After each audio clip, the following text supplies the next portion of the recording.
Friends, Flipkart and అమెజాన్లో sales అనేవి జరుగుతున్నాయి కదా. ఆ సేల్స్లో బైక్స్ పైన కూడా ఆఫర్స్ అయితే ప్రొవైడ్ అయితే చేస్తున్నారు. నేను చెక్ చేసినప్పుడు 3000, 4000, 8000 ఇలా మోడల్ని బట్టి డిస్కౌంట్ అనేది ఉందన్నమాట. సో మీలో ఎవరికైనా ఆన్లైన్లో బైక్ తీసుకుంటే సేఫా కాదా అనే డౌట్ ఉంటే సేఫే, ఎలాంటి ప్రాబ్లం అయితే ఉండదు. మీకు నచ్చిన బైక్ను OBD 2B మోడల్ని సెలెక్ట్ చేసుకొని పేమెంట్ అయితే చేయండి. సో పేమెంట్ అనేది సక్సెస్ అయిన తర్వాత మీ లొకేషన్కి కనెక్టెడ్ అయ్యి ఉన్న సెల్లర్ మీకు కాల్ చేస్తారు.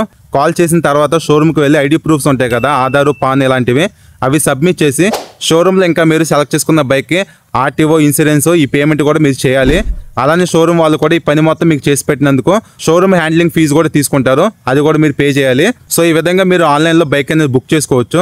సో ఈ ఆన్లైన్ పర్చేసింగ్ అనేది ఎవరికి బెనిఫిట్ అంటే, మీ దగ్గర క్రెడిట్ కార్డు ఉండి ఫుల్ పేమెంట్ చేసి బైక్ను కొందాం అనుకుంటే ఆన్లైన్ పర్చేసింగ్ అనేది బాగుంటుంది. ఎందుకంటే బైక్ అనేది మీకు తక్కువ ప్రైస్కి వస్తుంది. లేదు మీరు ఆన్లైన్లో కూడా క్రెడిట్ కార్డుతో EMIలో కొందాం అనుకుంటే, సో మీరు ఆఫ్లైన్లో కొన్నా ఆన్లైన్లో కొన్నా సేమ్ అయితే అవుతుంది, ఎలాంటి చేంజ్ అయితే ఉండదు. సో క్రెడిట్ కార్డు ఉండి ఫుల్ పేమెంట్ చేస్తే మీకు ఆన్లైన్ పర్చేసింగ్ అనేది బెటరే. అదర్వైజ్ బెటర్ మీరు ఆఫ్లైన్లోనే షోరూమ్కి వెళ్ళి వెహికల్ తీసుకోవడం అనేది.